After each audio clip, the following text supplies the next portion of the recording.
د چارسدي د کندي بالالخیل مولانا امان الله په کټ پریوته دی او وای چې خپې په یو حادثه کې ماته شوې ده او اوس دومره وس نه لري چې خپل علاج پرې وکړي. مولانا امان الله د دارالعلوم اسلامیه چارسدي نه فارغ دی او وای چې دوه ماشومان بچی دي او د ګټې وټې هیڅ څوک نشته، خو یو خو د ماشومانو پاللو د مشکل سره مخ کړی دی، نو بل خو ورته ناروغي لګېدلې ده په کومه چې خوشه 15 لک روپۍ په علاج خرڅ راځي. دی په خپلو خبرو کې د موبایل نمبر سره خپل څرګندونې خوم کوي او وایي چې علاج یې په صحت کارت خو ممکن نه دی.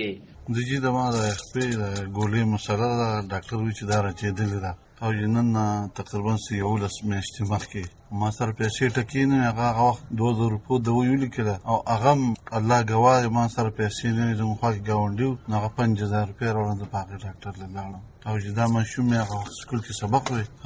او د چې ومې پاس کړ نو ما ته ابوی زه به څه کوم تاسو ته ګورم، زه خو سکول نه شم ویلی. نو زمونږ ګاونډیانو بیا ولا چینچي واخېسته د سکول نه هم راته خو چې ومې پاس کړ نو اوس چینچي سهار وباسي، خو اوس نن سبا تیل هم ګران دي.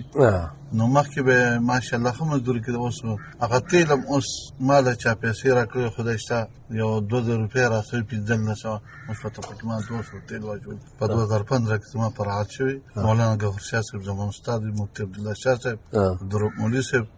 داسې نور استادان، شفیق مولوي صاحب شو. ما ته وی جوی دا خو چې ګوله ماتې یا اوتې نو هغه په صحت کارت کېږي، نو ما ته دا لیبل لرکړی که نو دې نه زه بیا څه مطلب شو چې دا ما نه کېږي او وایم چې زه راننه ورته اسدجا صاحب ته ما به ذات خود مخامخ ویجي صحتکار صحتکار دی یا دی خو ستا لپاره نه دی، 4,80,000 روپۍ 0311 990 564. مولانا امان الله د چارسدي پښتمونو خلکو غږ کړي چې باید د سره دی د الله د رضا لپاره مرسته وکړي شي او د په علاج کې دی ورسره امداد وکړي شي. عالم خان شیرپو دلبر نیوز چارسده.